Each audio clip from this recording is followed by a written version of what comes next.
স্বাগত সকলকে গল্পকথার শ্রুতি পাঠ্যে।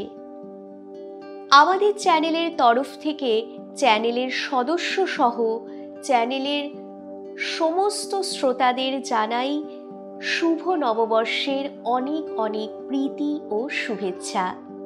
আজ পয়লা বৈশাখ 1432।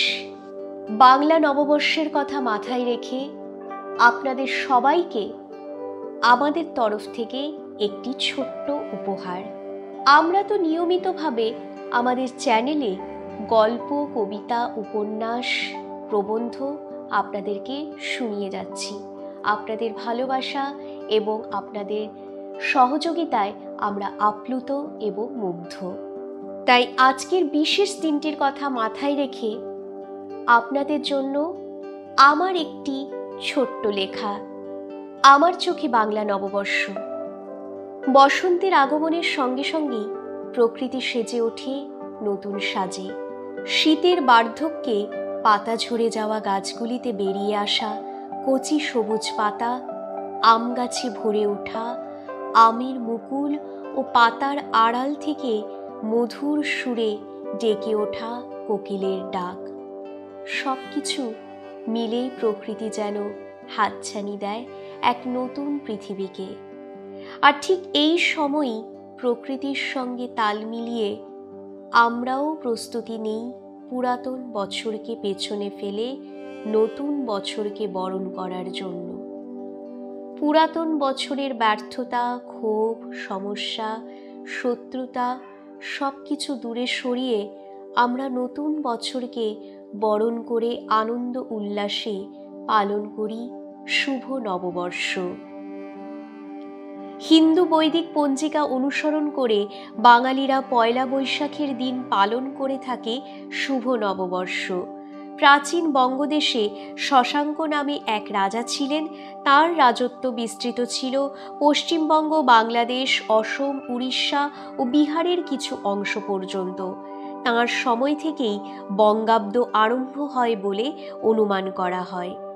পয়লা বৈশাখের দিন সব দুঃখ বেদনা ভুলে বড়দের আশীর্বাদ ও কনিষ্ঠদের শুভেচ্ছা নিয়েই প্রতিটি বাঙালি তাদের দিন শুরু করে, যাতে তাদের সারাটা বছর সুখে শান্তিতে কাটে। আমিও একজন বাঙালি, তাই আমার চোখে বাংলা নববর্ষের তাৎপর্যটাই আলাদা।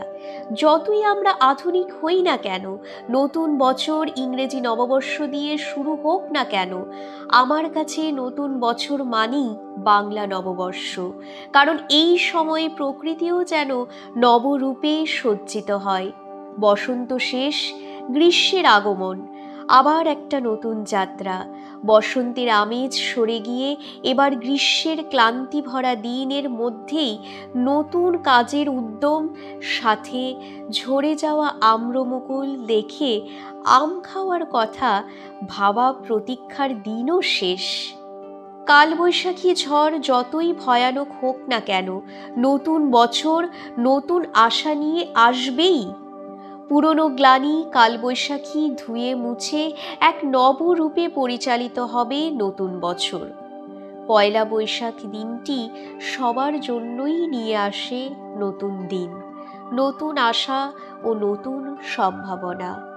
সবাই এই দিনটিতে সংকল্প নেয় পুরাতনকে ভুলে, পুরাতন ব্যথা বেদনা ভুলে নতুনের সাথে নতুনভাবে পথ চলার।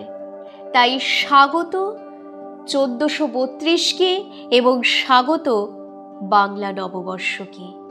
আমার কণ্ঠে আমার চোখে বাংলা নববর্ষ আপনাদের কেমন লাগলো আমাদের কমেন্ট সেকশনে নিশ্চয়ই জানাবেন। আপনাদের মতামতই আমাদের কাছে অত্যন্ত মূল্যবান।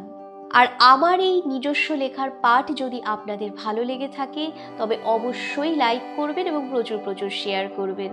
এবং আমাদের চ্যানেল এখনও যারা সাবস্ক্রাইব করেননি তারা দ্রুত সাবস্ক্রাইব করে ফেলুন গল্পকথার শ্রুতি পাঠ্য, এবং পাশে দেওয়া বেল আইকনটি প্রেস করে অল নোটিফিকেশন অন করে দিতে একদম ভুলবেন না, যাতে আমাদের অডিও বুক আপলোড করার সাথে সাথেই আপনাদের কাছে ইনস্ট্যান্ট নোটিফিকেশন পৌঁছে যায়। ধন্যবাদ।